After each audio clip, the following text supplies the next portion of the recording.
Channel commerce Bharti. इसके last lecture में मैंने पढ़ाया था what is contract and what are the essential elements of a valid contract. और अब इस चैप्टर में हम पढ़ेंगे what are the types of contract, किस किस तरह से हम कॉन्ट्रैक्ट्स को बना सकते हैं और क्या क्या चीज़ें इसमें आएंगी वो हम डिस्कस करते हैं।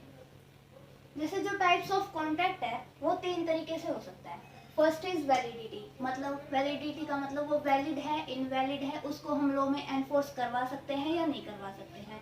सेकेंड इज फॉर्मेशन, जब हम अपना कॉन्ट्रैक्ट फॉर्म करते हैं तो किस किस बेस पे आप उसको फॉर्म कर सकते हैं, किस किस मोड से।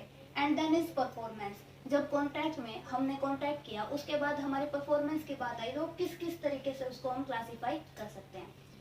फर्स्ट इज वैलिडिटी में वैलिड कॉन्ट्रैक्ट। वैलिड कॉन्ट्रैक्ट में क्या होता है, जब हम कॉन्ट्रैक्ट फॉर्म करते टाइम असेंशियल एलिमेंट्स जो हमने पढ़े थे सेक्शन 10 के अकॉर्डिंग और अदर सेक्शंस के अकॉर्डिंग उन सब की फुलफिलमेंट कर दे। मतलब वैलिड कॉन्ट्रैक्ट में क्या है, जब भी हमने सारी असेंशियल कंडीशन को फुलफिल कर दिया वो क्या बन जाता है हमारा वैलिड कॉन्ट्रैक्ट। जैसे अब ए ने बी को बोला कार सेल करूंगा कितने में, 2 लाख में, और तुम मुझे बदले में क्या करोगे, उसकी आरसी बुक और कार दे दोगे।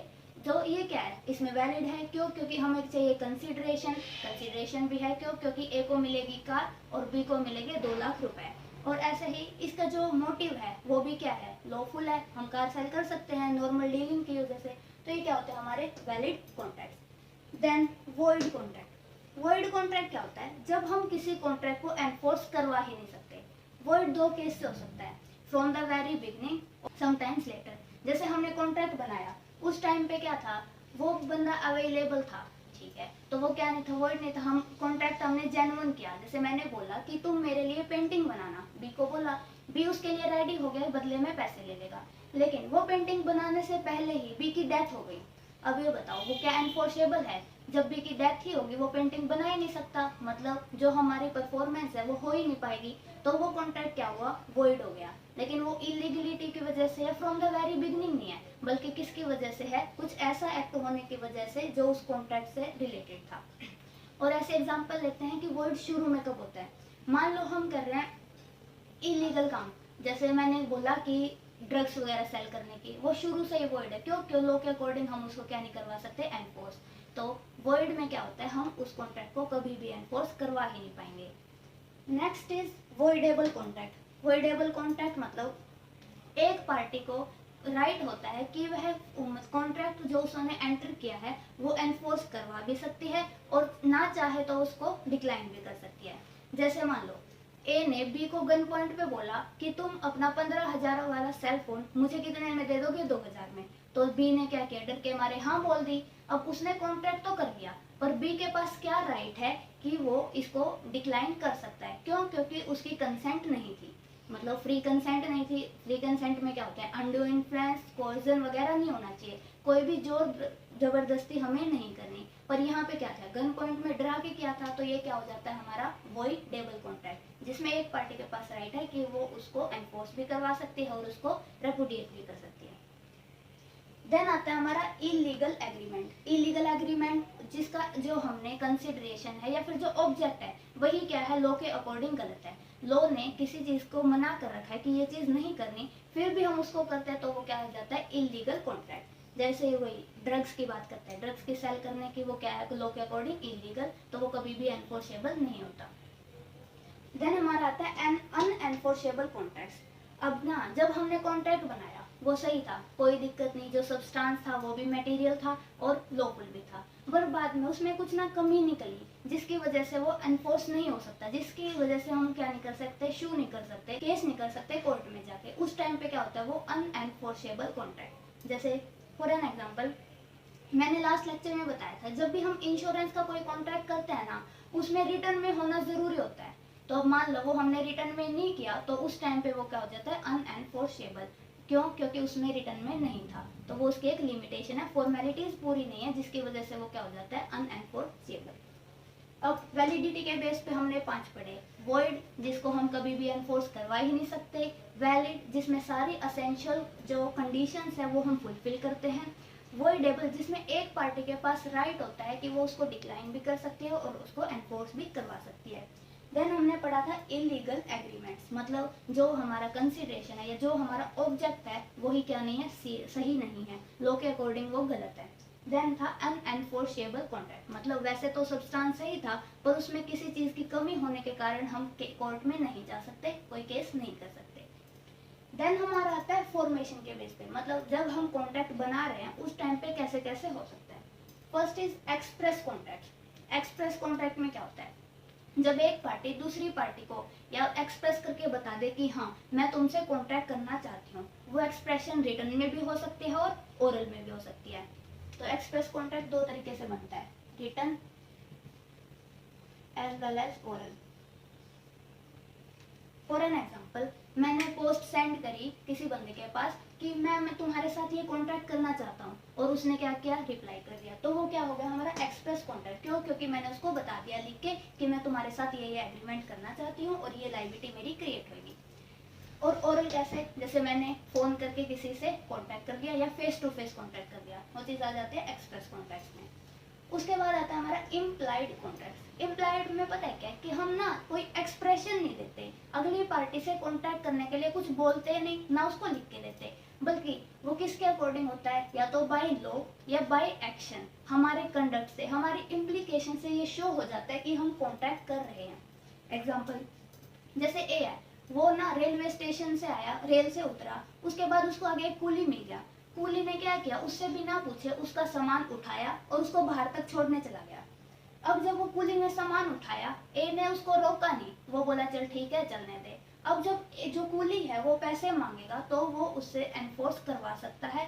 ए ये नहीं बोल सकता कि मैंने तुम्हें सामान उठाने के लिए नहीं कहा। क्यों, क्योंकि कूली ने अगर सामान उठाया तो ऑब्वियस सी बात है उसने बदले में पैसे लेने के लिए क्या होगा। तो अब ये क्या हो गया, इम्प्लाइड कॉन्ट्रैक्ट, उसके काम से शो होगा, उसके कंडक्ट से। इसी का एक पार्ट आता है हमारा टैसिट कॉन्ट्रैक्ट। जो इम्प्लाइड कॉन्ट्रैक्ट है वो होता है बाय लॉ और बाय कंडक्ट, और जो टैसिट कॉन्ट्रैक्ट होता है वो इम्प्लाइड कॉन्ट्रैक्ट का ही पार्ट है और उसमें आता है बाय कंडक्ट, बाय लॉ इसमें नहीं आता, टैसिट होता है by conduct. For an example, जैसे हम एटीएम में गए, वहां से हमने पिन कोड डाला, अपना कार्ड स्वाइप किया और उसमें से पैसे निकालने के लिए भर दिया, वो एक तरह का कॉन्ट्रैक्ट ही है, मुझे क्या चाहिए, एटीएम से पैसे चाहिए, तो वो क्या होता है हमारा एक तरह का tacit contract. Another example is, जब हम ऑक्शन पे सेल करते हैं, जैसे वो फॉल ऑफ हैमर है, उससे क्या बन जाता है, हमारा कॉन्ट्रैक्ट बन जाता है कि जिस पार्टी ने बोली लगाई जो हमें पसंद आई उसको वो सामान मिल जाएगा, बदले में हमें पैसे। वो किसका पार्ट है, टैसिट कॉन्ट्रैक्ट। ये कोई अलग से फॉर्मेशन का पार्ट नहीं है, बल्कि ये इम्प्लाइड का ही एक पार्ट है टैसिट। देन हमारा आता है क्वासी कॉन्ट्रैक्ट। क्वासी कॉन्ट्रैक्ट क्या होता है, ये कोई कॉन्ट्रैक्ट नहीं होता, ये सिर्फ रिसेंबल करता है कॉन्ट्रैक्ट से। मतलब पार्टीज की कोई इंटेंशन नहीं है कि वो कॉन्ट्रैक्ट करे आपस में, फिर भी ये कॉन्ट्रैक्ट बन जाता है, और ये किसके अकॉर्डिंग होता है, ऑलवेज बाय लॉ। कैसे कॉन्ट्रैक्ट्स में क्या, ये कोई कॉन्ट्रैक्ट नहीं है, ना ही दो पार्टीज की इंटेंशन है कि वो कॉन्ट्रैक्ट करें, फिर भी उनके बीच में एक इम्प्लाइड कॉन्ट्रैक्ट बन गया, किसके अकॉर्डिंग, लॉ के अकॉर्डिंग। इसका एग्जांपल है फाइंडर ऑफ लॉस्ट गुड्स। हमें किसी का सामान गिरा हुआ मिला, तो हमने तो पार्टी से कोई एग्रीमेंट किया नहीं कि मुझे तुम्हारा सामान मिलेगा और मैं तुम्हें वापस करूंगा, बल्कि ये क्या है, लॉ के अकॉर्डिंग हमारी रिस्पॉन्सिबिलिटी बन जाती है कि हमें जिसका सामान मिला उसको ढूंढे और उसको वो सामान वापस करें। तो जो क्वासी कॉन्ट्रैक्ट्स हैं उसमें क्या है, लॉ के अकॉर्डिंग हमारी ऑब्लिगेशन क्रिएट होगी और अगले बंदे का राइट क्रिएट होगा, उसमें कोई अलग से पार्टी कॉन्ट्रैक्ट नहीं करेगी।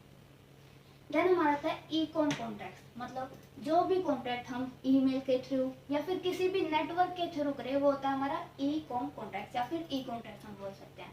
जैसे मैंने टेलीग्राम से किसी के पास मैसेज किया कि मैं तुम्हारे साथ कॉन्ट्रैक्ट करना चाहती हूँ, तो उसमें मैंने क्या यूज किया, नेटवर्क का, ईमेल का या फिर ई कॉन्ट्रैक्ट का, जो भी है, तो वो क्या बन जाता है हमारा ई कॉम कॉन्ट्रैक्ट। देन हमारा आता है परफॉर्मेंस के बेस पे।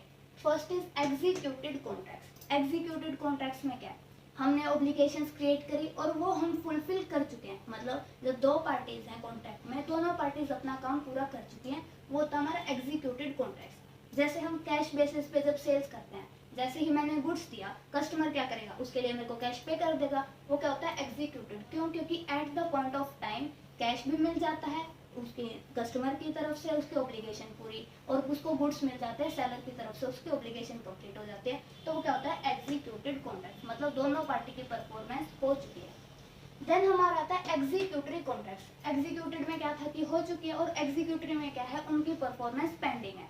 वो दो तरीके से हो सकती है, मतलब या तो यूनिलेटरल या बायलेटरल। मतलब यूनिलेटरल कब होगा, जब एक पार्टी अपना परफॉर्मेंस दे चुकी है, दूसरी पार्टी की बाकी है। और बायलेटरल कब होगा, जब दोनों ने ही अपनी परफॉर्मेंस नहीं दी है। एग्जाम्पल, यूनिलेटरल में मैंने बोला कि अभी तू मेरे को तेरा मोबाइल दे दे और एक हफ्ते के बाद मैं तेरे को 5,000 रुपये दे दूंगा। अब भी रेडी होगा, कोई दिक्कत नहीं, सामने वाला हाँ उसको मोबाइल सेल करना है, तो मेरी परफॉर्मेंस तो पूरी हुई नहीं, मेरी तो बाद में होगी कि मैं 5,000 रुपये उसको एक वीक के बाद दूंगी।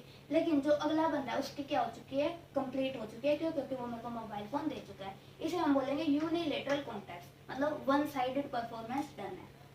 सेकेंड हमारा बाइलेटरल कॉन्ट्रैक्ट्स। अब मैंने उसको बोला कि तू एक वीक के बाद ना 5,000 में मेरे को मोबाइल सेल करती हो ना, तो अभी उसने मेरे को मोबाइल दिया ना मैंने उसको अभी तक पैसे दिए, तो दोनों की पार्टी की तरफ से क्या पेंडिंग है उसकी परफॉर्मेंस, तो वो क्या होता है हमारा bilateral contract. Now the differences.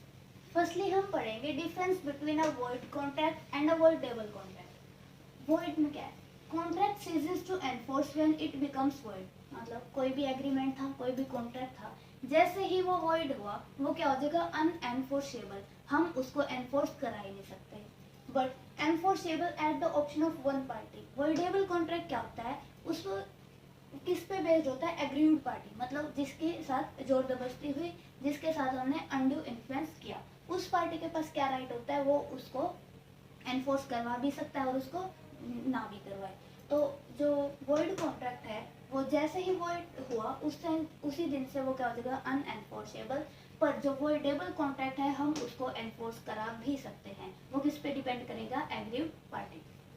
Then because of change in law and circumstances. मतलब जो वर्ड कॉन्ट्रैक्ट है वो किसकी वजह से आता है, किसी लॉ में चेंज होने की वजह से या फिर कोई सर्कमस्टांस चेंज होगी। जैसे हमारे केस में उसकी डेथ हो गई थी, जैसे एग्जांपल दिया था पहले, उसकी डेथ होने की वजह से, सर्कमस्टांस चेंज होने की वजह से जो वो कॉन्ट्रैक्ट था वो क्या बन गया था, हमारा वर्ड। वर्डेबल में क्या होता है, when consent is not free. मतलब वर्डेबल कॉन्ट्रैक्ट कब होता है, जब किसी पार्टी की कंसेंट क्या नहीं होती, फ्री।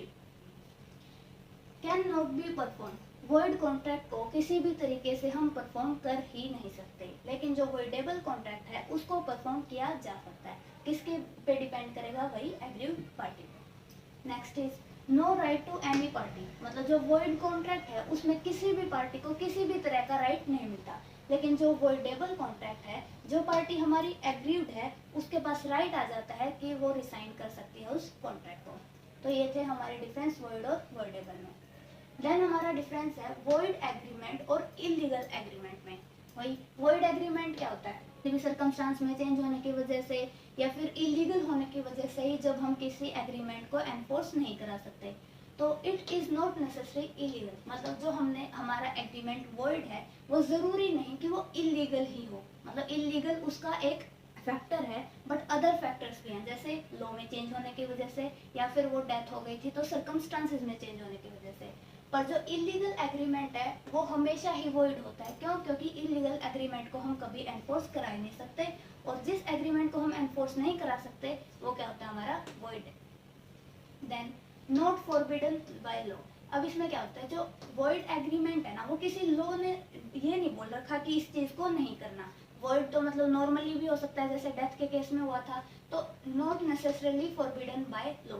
बट जो हमारा इलीगल एग्रीमेंट है वो इलीगल तभी होता है जब लॉ ने उसको फॉरबिड कर रखा हो, लॉ ने उस चीज़ को करने से मना कर रखा हो। देन जो वॉइड एग्रीमेंट है उस केस में किसी भी पार्टी को कोई पनिशमेंट हो ये ज़रूरी नहीं, पर अगर वो इलीगल हो तो होगी punishment, otherwise generally void agreement में कोई पनिशमेंट नहीं होती।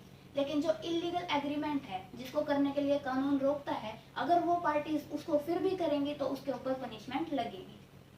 Then collateral agreements are necessarily void. मतलब जो वॉइड एग्रीमेंट है उसके साथ के जितने भी एग्रीमेंट्स होंगे वो सब वॉइड हों ऐसा ज़रूरी नहीं। लेकिन इलीगल के केस में क्या है, जो इलीगल कॉन्ट्रैक्ट से रिलेटेड जितने भी एग्रीमेंट हैं उस एग्रीमेंट तो वो तो वॉइड है ही है, साथ में जो उसके अलावा जितने भी एग्रीमेंट है वो सारे क्या हो जाते हैं, हमारे वॉइड। तो these were the basic differences between void and voidable and void and illegal.